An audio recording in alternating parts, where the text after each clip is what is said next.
art for today's video is not related to the podcast I will be talking about. And as always, Daryl Recommends Podcast is a podcast recommending series and shouldn't be mistaken as a reviewing one. Opinions about each show are my own and should not reflect what each podcast has to offer. Content warnings aside, I believe if any recommendation in my series interests you, you should give it a chance, regardless of how I personally feel about the show.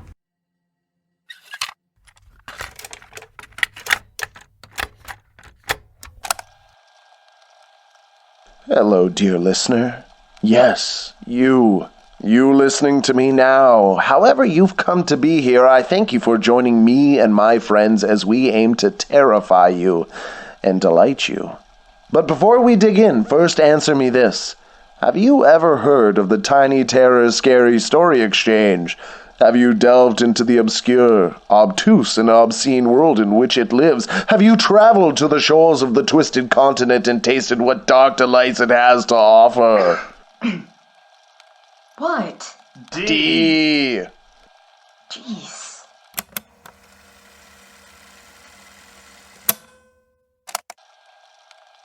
Welcome to the Tiny Terrors Podcast, where we showcase some of the most spine-chilling stories from the Tiny Terrors Story Exchange. Support the Tiny Terrors Showcase Podcast today by subscribing and rating the show.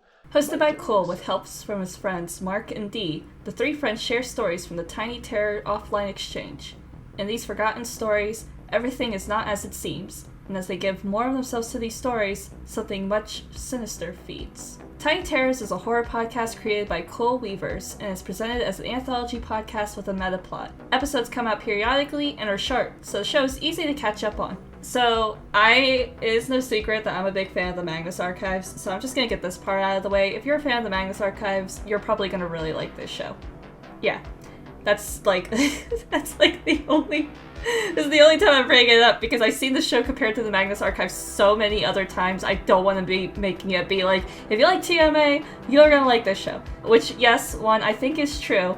However, there are other reasons for why the show is good. For one thing, it's a lot of bite-sized horror, which is one of the aspects that I like about it, because I love my horror anthologies.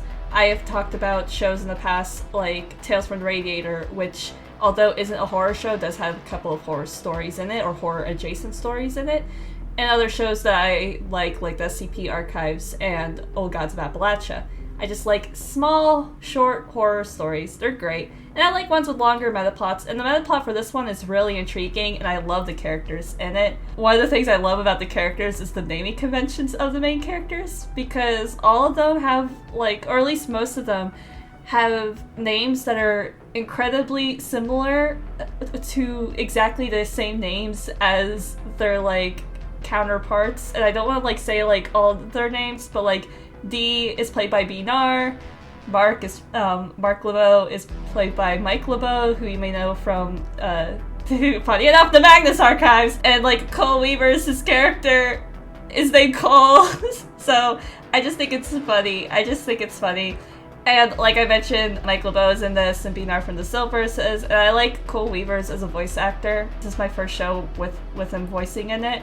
So it's just very nice to get introduced to another voice acting voice I could look forward to hearing either in this show or possibly other shows. I don't know if they are in other shows that I have not yet listened to, so we'll find that out. This show, though, does make me think of Beyond Belief. I was a fan of that show when I was really young, so that's one of the things that my mind went to when they were talking about the lore with the Tiny Terrors Exchange, and I was kind of oh, it makes me think of Beyond Belief. Don't know why, but it does. And also just one of the main characters is non-binary, which is yes, I like shows that have non-binary characters because I like to see more people that use my pronouns in shows. It's just fun. It's fun. The one downside for the show is that there's not enough of it. It's very short, but the good news is if you're somebody who gets antsy with podcasts because they're oh, I don't know, I have to catch up to a podcast and know what everybody's talking about. Do I really want to spend time on this? The good news about this show is there's 20-ish episodes, at least from the time where I'm recording this. I'll listen to this 5 years down the line and maybe we'll get to 50, but it's just very short. Like I said, it's bite-sized horror. I think the longest episode is 30 minutes. Most of them barely even get past 15. So if you're somebody who's kind of concerned with that, there you go. And one of the things with this too is that the horror in these stories and even like the main like storyline isn't too graphic. There's like one story that I could think of at the top of my head where there's like a bunch of people that get like murdered in it, but they're not like too brutally grotesque about it from what I remember. And there is a kidnapping arc in the meta plot that lasts a couple episodes, but nothing that could be like deemed like too graphic, if that's something that worries you when it comes to like horror shows. And it's just, yeah, this one has an intriguing mystery, and the show scratches that itch of, ooh, I gotta like connect the dots on like a whiteboard, I gotta pull out my corkboard, gotta put it back on the wall, gotta throw all my old notes off it, got a new show to go figure out the lore and the mystery behind, and I gotta put my red string all over it. That's exactly what the show is like. And shows that do that kind of stuff are just, it's great. It's great. And they reference previous stories that they have talked about too, especially when they're talking about like the main meta plot lore. And it's just nice. It's nice. I like the cast. I like just the voice actors that they got for it. Some of them I recognize, some of them I don't. And the ones I don't, I like them. So, you know, great voice acting makes a show go burr. And yeah, pretty much, my only complaint, I just want more episodes of this show. Because there's not enough of it. There's not enough of the show. I love the dynamic between the main characters, Mark D, and Cole, and Jess, who is Dee's girlfriend. It's done so good. It's done so well. The stories are really nice. The horror in it is just like kind of like, it's that kind of horror that gets like, sometimes it's like a monster horror, other times it gets just kind of like bizarre and the kind that like makes you like have to think for a moment, and other times it just has like a plot twist at the end, and other times it's just kind of like, oh, I can see the story going bad, and it goes bad and you're like, called it, told you that the main character in this little tiny short story and this other story is dumb. Haha, I'm great at that. Yeah. So, that's Tiny Terrors. This is definitely not probably one of my longest horror podcasts talking about episodes, but that's because Tiny Terror, it's just like Tiny Terrors being a tiny show, this is a tiny episode. A nice little bite-sized podcast recommendation.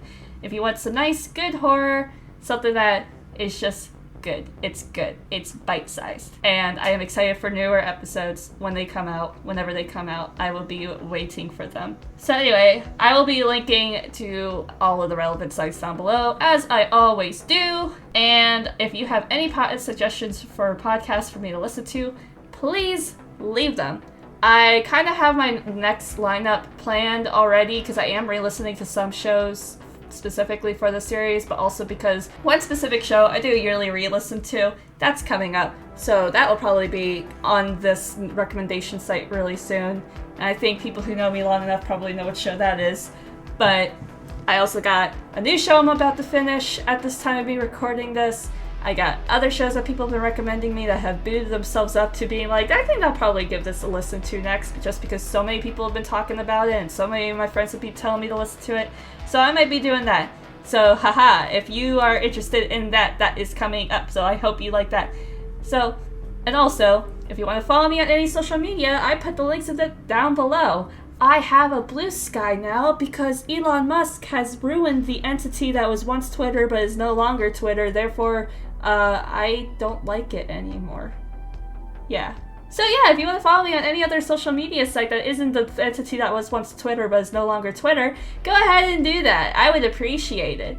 And as always, I hope you have a good day, and I will talk to you later.